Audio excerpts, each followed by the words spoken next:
What's up, guys? Today we're going to be looking into some of the most aggressive and punishing decks currently in game.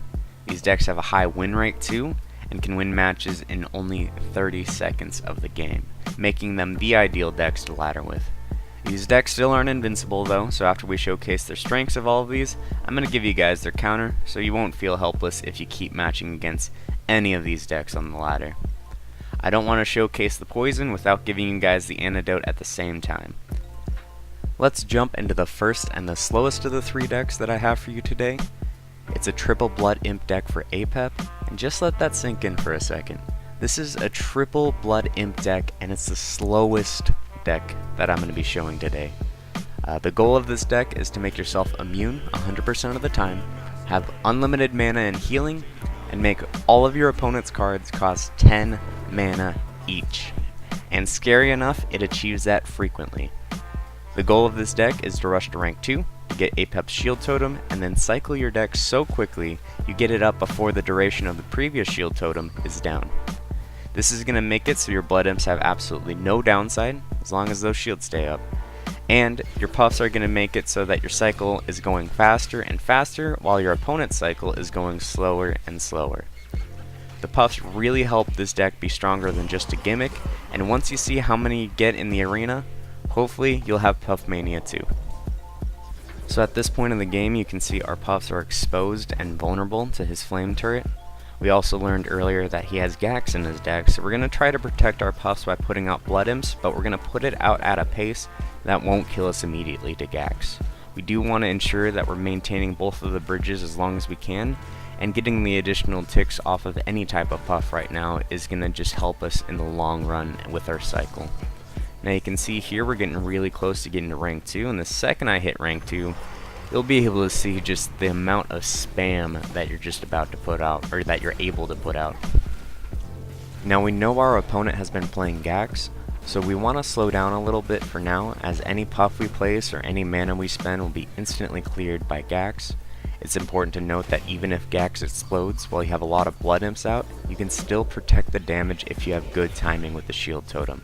There's a delay between the time that the blood imps die and when you take damage from them. So if you place a shield totem down during that time, the shield won't die to the initial Gax explosion, and you'll still be able to survive the damage from the blood imps.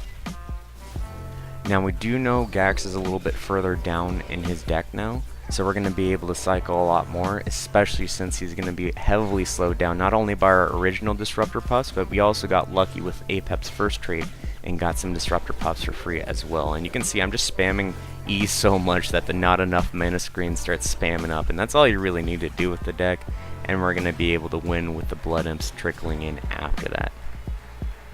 Now this next deck I'll show you is also triple blood imps, but this version is much more about creating really big pushes and getting nice burst damage in. The master that we will be using for this version will be Rappo, because we are going to be focused on getting as many minions on the board as possible. The game I'm going to be showing for this deck isn't actually one where I won as quickly as the deck normally does, but it has some really good moments for me to highlight on how to play the deck properly, and it's a little bit longer so I can actually say what to do for it.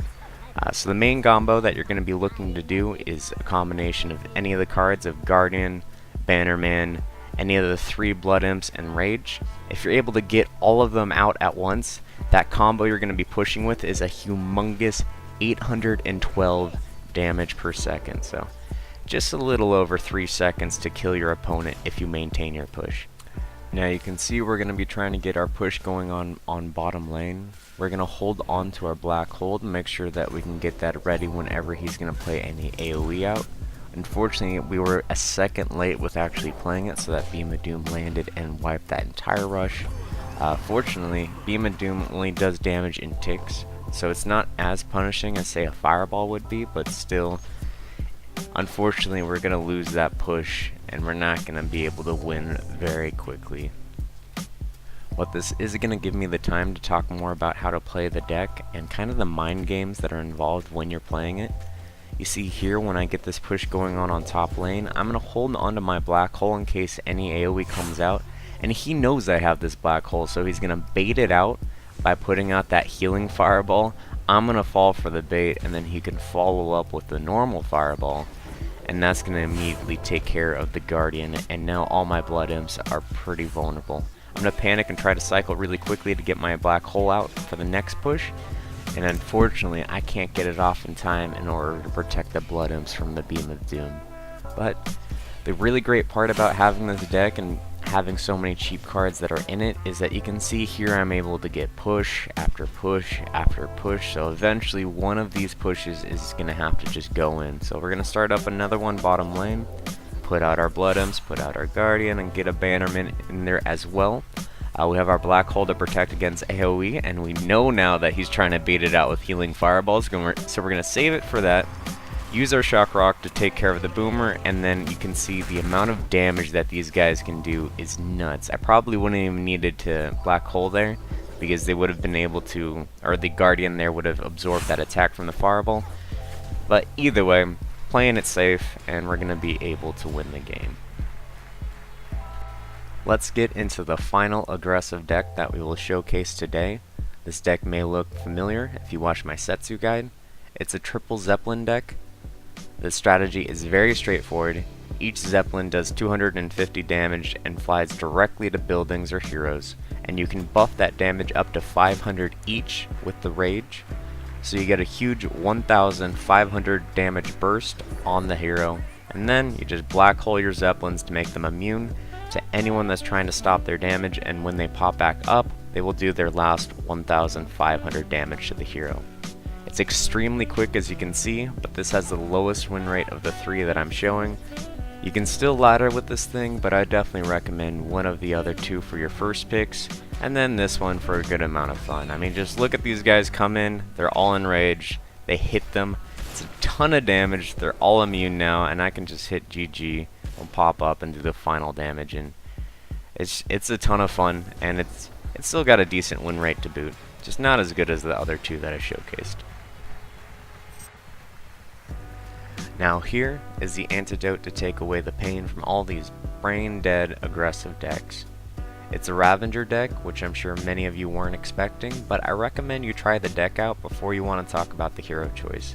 I had to play this deck out a few times on the ladder in order to find an opponent running an aggressive deck, and while I do want to have a deck that completely punishes aggressive strategies, Ravager helps smooth out the answers to other issues like mid-range and Dragoness decks.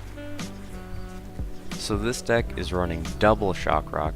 This is going to help us prevent the opponent from being able to capitalize on a blood imp push with the Guardian, as it will stun the shield off the Guardian and then immediately kill all the blood imps underneath it. It also has such a fast animation that most people won't be able to react with a black hole at all. This deck also has double reboomer and Gax just to get that juicy overkill damage on the blood imps. And Gax will help us stop with any pesky puffs or shield totems that we might not be able to reach to otherwise. If you really hate aggressive decks and want to get in as much overkill as possible, you can enrage a Gax to quickly finish the game. You can see me consider it here, but at the time I played my cleaver, there wasn't enough on board to be worth it. And now that there is enough on board, we'll just play Gax by himself. He's going to get a ton of overkill damage in here. He's not going to kill it by itself, or he's not going to finish the game by himself. But we're going to send in this Raging Cleaver with Rage. He doesn't need the Rage here, but we've been against too many freaking aggressive decks. We're going to finish it off with one giant swing like that. And that is going to give us the game.